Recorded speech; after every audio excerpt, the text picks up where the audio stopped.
안녕하세요. 네, 안녕하세요. 네.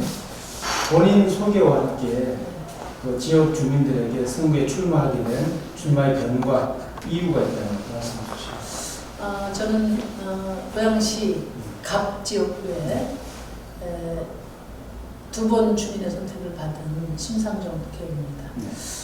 이번 총선은 이제 우리 국민들이 잘 기억하지 못하시는 분도 계신데 촛불 이후에 최초로 치러지는 총선입니다. 그렇죠. 네, 그래서 오랜 세월 동안 싸움으로 나를 세는 그런 밝은 양당 체제를 넘어서 다양한 국민의 삶이 대표되는 그런 다당제 하에서 민생 정치를 할 수 있는 정치 교체가 이루어져야 된다. 그게 가장 큰 총선의 의미라고 생각하고요. 이 고양시에서도 우리 국정농단, 헌정누린 그런 밝은 수구 세력들에게 이 덕양을 맡겨서는 안 된다. 그런 생각을 하고 있습니다. 또 하나는 이제 제가 8년 동안 덕양의 변화를 만들고 있는 중입니다. 그렇죠. 덕양은 크게 바뀌고 있습니다. 이 덕양의 변화를 누가 완성시킬 수 있나, 그 적임자를 뽑는 선거다. 그렇게 생각합니다. 제가 8년 동안 시작을 한 덕양의 변화, 저 심상정이 끝까지 마무리하겠습니다.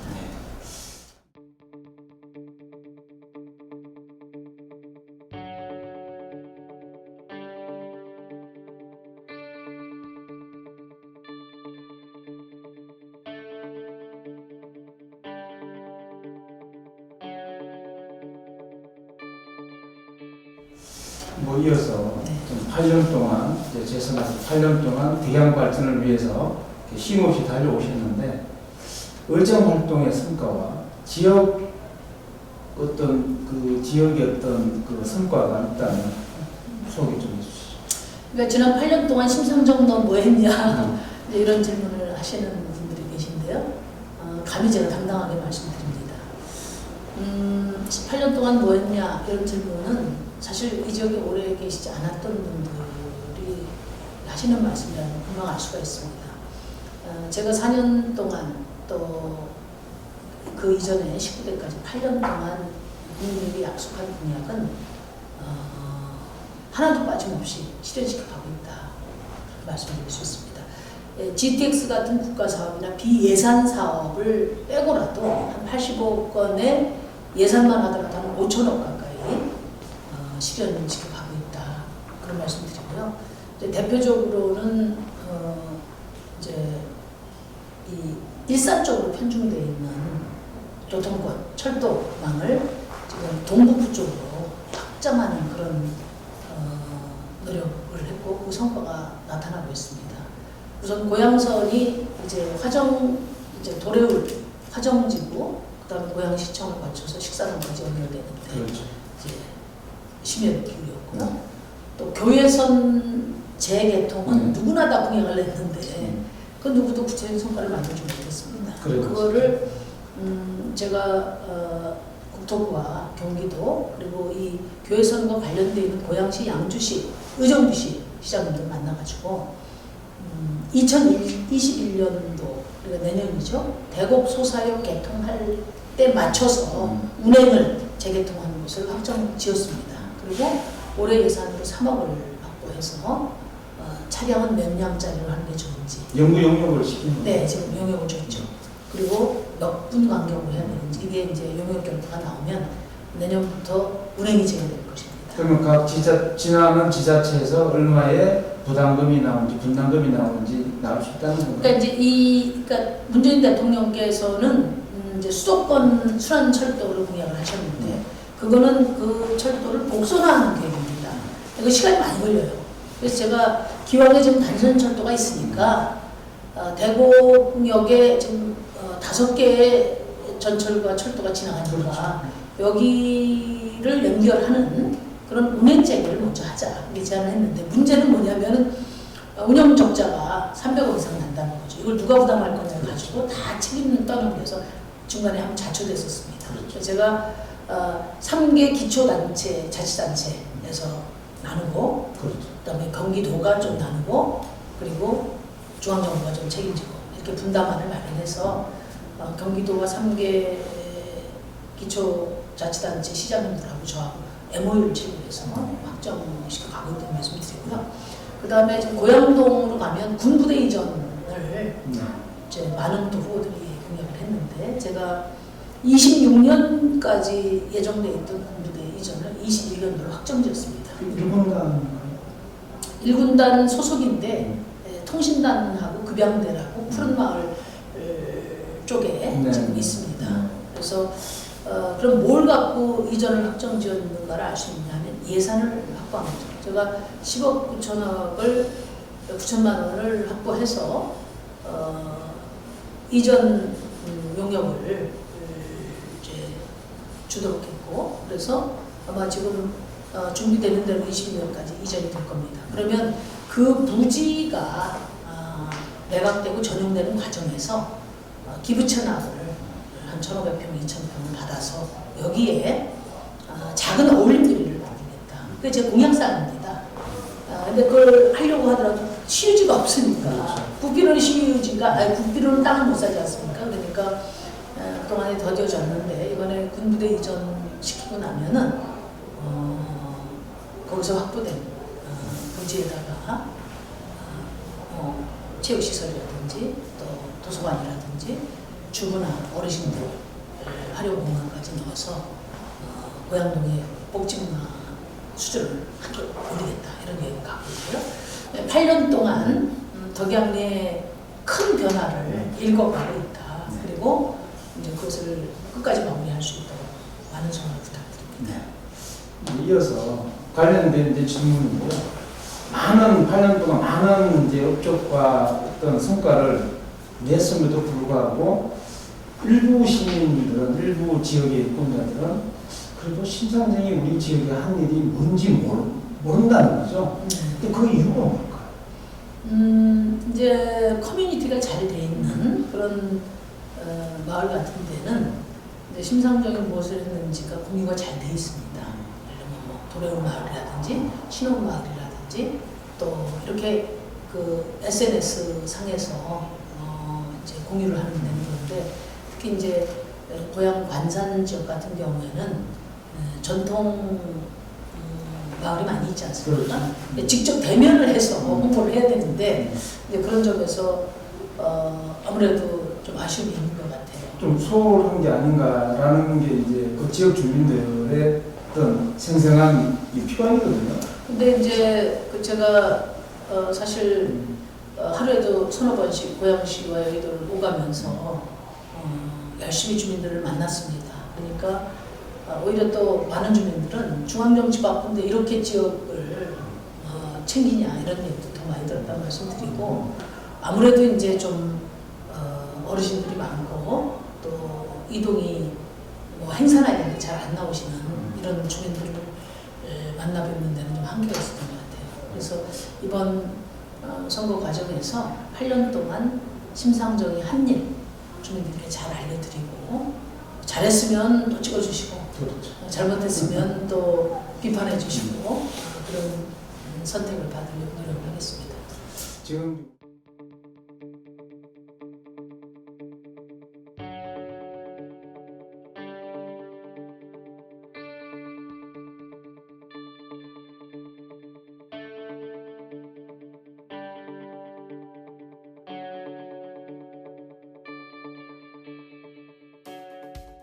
우리나라 정치 현안 중에 가장 핫한 이슈가 네. 비례정당인데요. 네. 지금 이제 작년에 이제 더불어민주당과 정의당이 함께 이제 비례 선거법을 이제 바꿨죠. 네. 바꿨는데 어떻게 보면 더불어민주당이 어떻게 정의당과의 어떤 합의를 깼다라고도 볼 수 있는데, 그 더불어민주당과 통합당의 어떤 위성 비례정당 창당에 관한 정의당의 입장은 어떻습니까? 제가 이제 누누이 말씀을 드렸는데 연동형 비례대표제를 만든 취지는 현재의 승자독식 선거제도 하에서는 거대 양당을 빼고 어떤 정당도 교섭단체가 되기 어려운 그런 상황이죠. 그래서 주민의 뜻대로 의석수가 보장되도록 제도를 바꾼 것입니다. 미흡하지만은. 그런데 그 연동형은 소수당을 위한 고려인데 여기에 이제 미래통합당이 미래한국당이라는 위성정당을 만들어가지고 말하자면 소수당이 가져가야 될 의석을 도둑질을 하러 들어온 거죠. 이것은 있을 수 없는 그런 꼼수고 반칙이다. 그래서 정의당이 위헌 소송을 냈습니다. 미래한국당은 위헌정당이고 가짜 정당입니다. 그런 점에서 반드시 미래한국당을 퇴출시켜야 된다 이렇게 생각하고요. 더 문제는 이제 이런 미래한국당이 그 침범을 하니까 집권 여당 입장에서는 제1당 또는 과반 의석 확보에 적심을 확해졌기 때문에 우리도 어떤 방식으로든지 여기 대응해야 된다. 이런 이제 고민을 하게 됐죠. 제가 그 고뇌는 충분히 이해를 합니다. 그런데 그럼에도 불구하고 선거제도 개혁을 함께 추진한 정당인 만큼 이 선거제도를 훼손하지 않는 방법으로 대응을 했으면 하는 그런 제안을 했습니다만은 결국 비례연합정당에 참여하게 됐어요. 그래서 매우 유감의 뜻을 표명했고 정의당은 그렇게 비례연합당 만들면 의석수 확보에는 좀 도움이 되겠지만은 결국은 선거제도 개혁의 의미를 퇴색시키고 거대 양당 체제로 다시 부활하는 효과가 있기 때문에 정의당은 꼼수와 반칙에는 참여하지 않겠다. 원칙을 지키고 정도로 가겠다. 비록 그 길이 정의당으로서는 기대했던 의석수를 손해보는 길이라 하더라도 국민들께 약속한 정치개혁의 길을 부여잡고 가겠다. 그렇게 입장 표명을 했습니다. 아마 국민들께서 정의당이 유불리에 연연하지 않고 원칙을 선택한 데 대해서 저는 평가해 주시라고 믿습니다.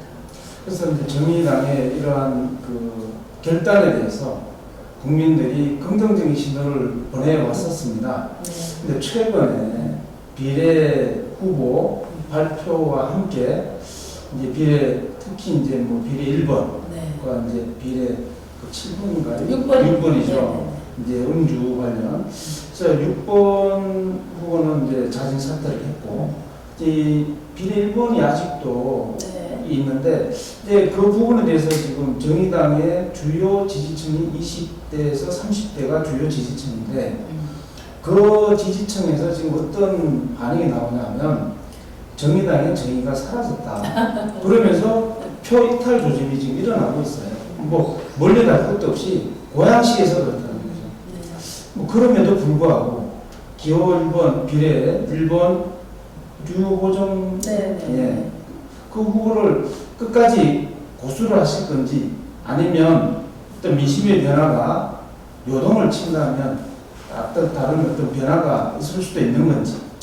저희가 이제 우선 이번 비례대표 후보 선발의 가장 큰 기준은 저희 대한민국 국회가 매우 낡았습니다. 청년들의 절망이 이어지고 있지만 청년들의 삶을 대변하는 청년 정치인이 거의 없어요. 정의당이 같은 청년 정치인을 육성하는 플랫폼으로 삼겠다. 그래서 청년 할당을 했고요. 그리고 사회적 약자들을 다 대변한다고 하지만 자신만큼 절박한 사람이 있겠습니까? 그래서 약자들이 직접 국회 연단과 마이크를 사용할 수 있도록 플랫폼이 되겠다. 이렇게 해서 사회적 약자들과 청년들이 비례가 많이 됐습니다. 그 중에서 이제 유호정 후보가 최연소 후보인데 대학교 저학년 시절에 게임 계정을 공유해서 그 게임 윤리에 어긋났다 이런 지적을 받았고 그때 당시에 아마 본인이 사과하고 또 회장도 그만두는 책임을 진 것 같아요. 그리고 거듭거듭 사과했지만은 게임을 하는 청년들 사이에서는 아직 또 문제 제기가 이슈가 되고 잘 알고 있습니다. 그렇지만은 그게 이제 사회에 나가기 이전이고 본인이 게임 업체의 노동자들의 권익을 대변하기 위해서 정치인이 되고자 한 직접적인 계기하고는 그 이전의 일이기 때문에 저희가 다른 여러 제기되는 의혹들은 근거가 없다는 것이 확인됐고 이 사안은 본인이 거듭 성찰하면서 앞으로 다시는 그런 잘못을 반복하지 않을 거라는 믿음이 있었습니다. 그래서 청년 정치인이 소신을 갖고 대한민국 IT 노동자들을 위해서 헌신하고자 국회의원에 출마했고 자기의 과오를 그 당시에도 지금도 인정하고 있기 때문에 국민 여러분들께서 따뜻하게 좀 품어주시고 앞으로 좋은 정치로 보답드리겠다는 그런 약속을 드립니다. 네. 부족함이 있고 잘못됐지만 그러나 또 커가면서 그런 잘못에 대해서 분명한 성찰이 있다면 또 새로운 기회도 부여할 필요가 있지 않나 국민 여러분께 양해의 말씀을 드립니다. 그리고 이제 비례대표 선정 과정에서 이제 이러저런 이제 제기가 되고 있습니다. 저희도 검증 과정에 소홀함이 있어서 국민 여러분께 걱정을 끼쳐드려서 죄송하다는 말씀 드리고요. 그럼에도 불구하고 정의당은 당 대표가 직접 사천을 했다든지 또는 불공정한 방법으로 선출하는 것은 없다. 우리 당원들과 시민선거인단들이 직접 선출을 통해서 구성한 그런 비례 후보들이고 또 한두 사람 문제 제기가 됐지만 젊은 청년 후보들이 많고요. 또 사회적 약자들이 많기 때문에 이분들에 대한 어떤 과도한 인신공격이나 근거 없는 이제 문제 제기 이런 것들은 이제 좀 헤아려 주십사 이런 말씀드립니다. 네.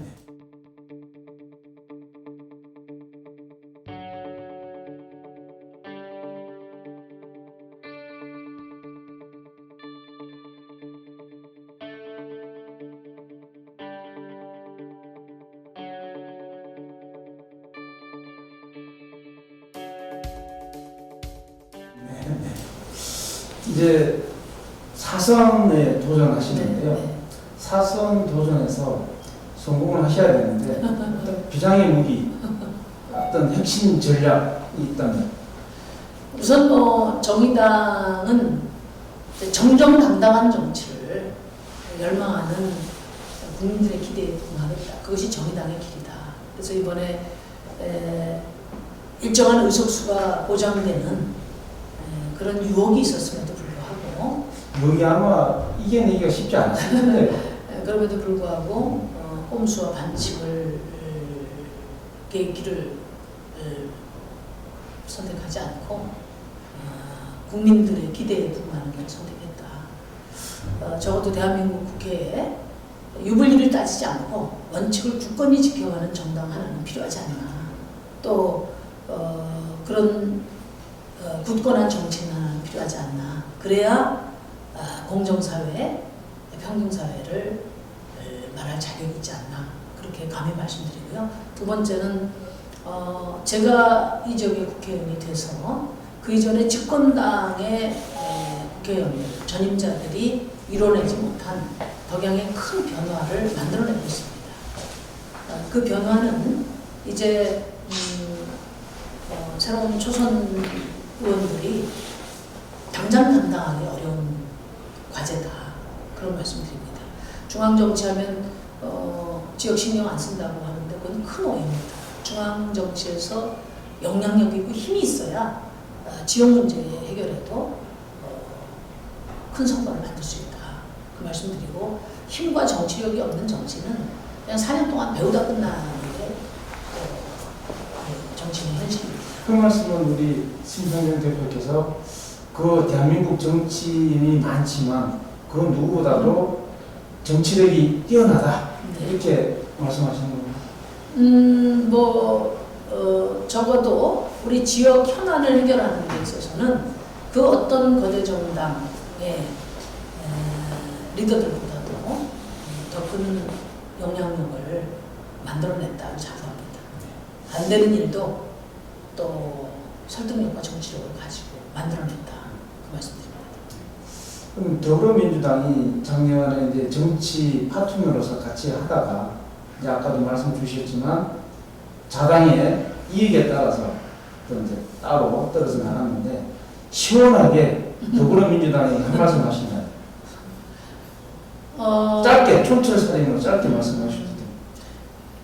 선거제도 개혁을 함께 해온 정당은 어떤 경우에도 이 선거제도의 취지를 무력화하는 그런 꼼수와 반칙의 길은 가서는 안 된다. 다시 한번 말씀드립니다. 네.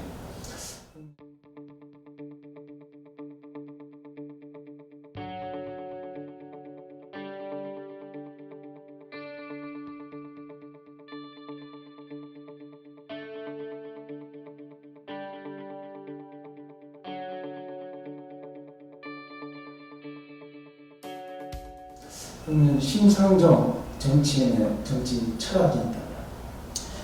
제가 이제 우리 덕양 주민들은 정치인 심상정의 스승이고 또 부모고 고향입니다.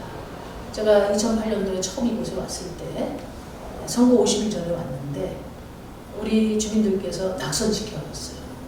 주민들의 신임을 받는 것이 얼마나 어렵고 중요한 일인가를 가르쳐 주셨습니다. 그리고 두 번째 19대 때는 전국 최소 표차로 저를 품어주셨어요. 현역 의원이 돼서 4년간 열심히 하니까 지난 선거에서는 수도권 최다 득표를 만들어 주셨습니다. 덕양 주민 여러분들이 키워주신 심상정이기 때문에 제가 당대표도 할 수 있고 또 대선 주자도 될 수 있었다고 생각합니다.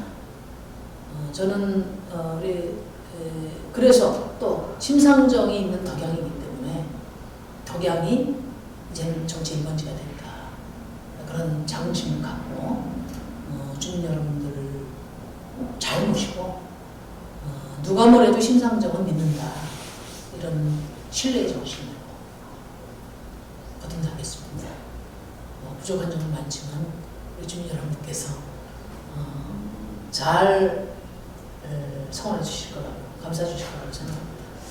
근데 정의당이라는 이 정당 이름이 참 주는 의미가 네. 상당히 깊고 의미가 있을 텐데요.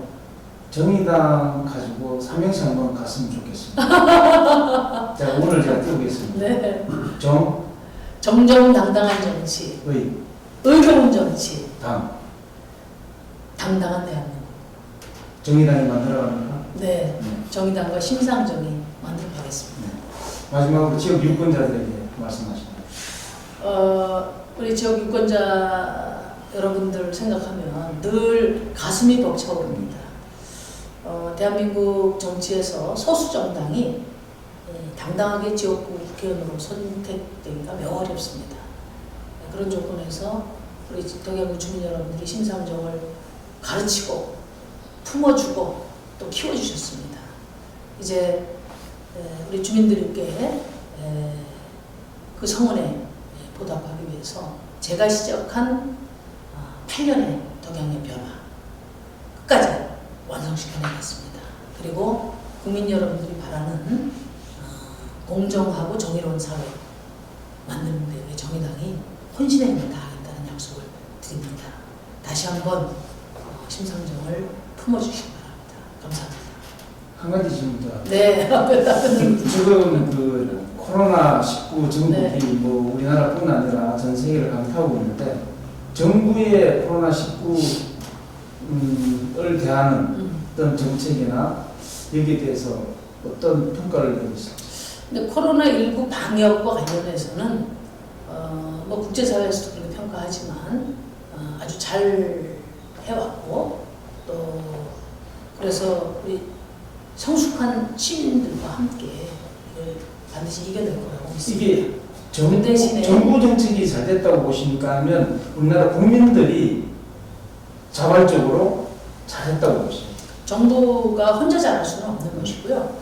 정부가 그 어느 때보다도 비상한 각오로 이 코로나 전국을 잘 컨트롤했다고 생각하고요. 국민들이 인내와 절제로 동참함으로써 코로나19를 진압해 가고 있다. 그렇게 생각하고 우리가 낙관할 수는 없지만 조금 더 힘을 모아서 이겨낼 수 있다. 그렇게 했으면 좋겠습니다. 대신에 이제 남은 문제는 코로나19로 인한 민생 경제 위기가 앞으로 이제 크게 우리 주민들의 삶을 억누를 겁니다. 그리고 지금 이제 세계적으로는 이제 유럽이나 미국은 지금부터 또 시작이지 않습니까? 이제 이 코로나19 이후에 세계적인 대공황이 거론될 정도로 경제 위기가 닥칠 가능성이 있기 때문에 지금부터는 정치권이 정신 바짝 차리고 당리당량 버리고 머리 맞대면서 우리 민생을 또 경제를 살리는데 총력을 다해야 될 것이다. 거기서 또 지금 문재인 정부가 어느 만큼 역할을 할 것인지는 저희가 지켜봐야 되고 또 정치권이 그 책임을 나눠서 해야 된다. 그렇게 생각합니다. 오늘 대담 공유해 주셔서 네, 감사합니다. 감사합니다.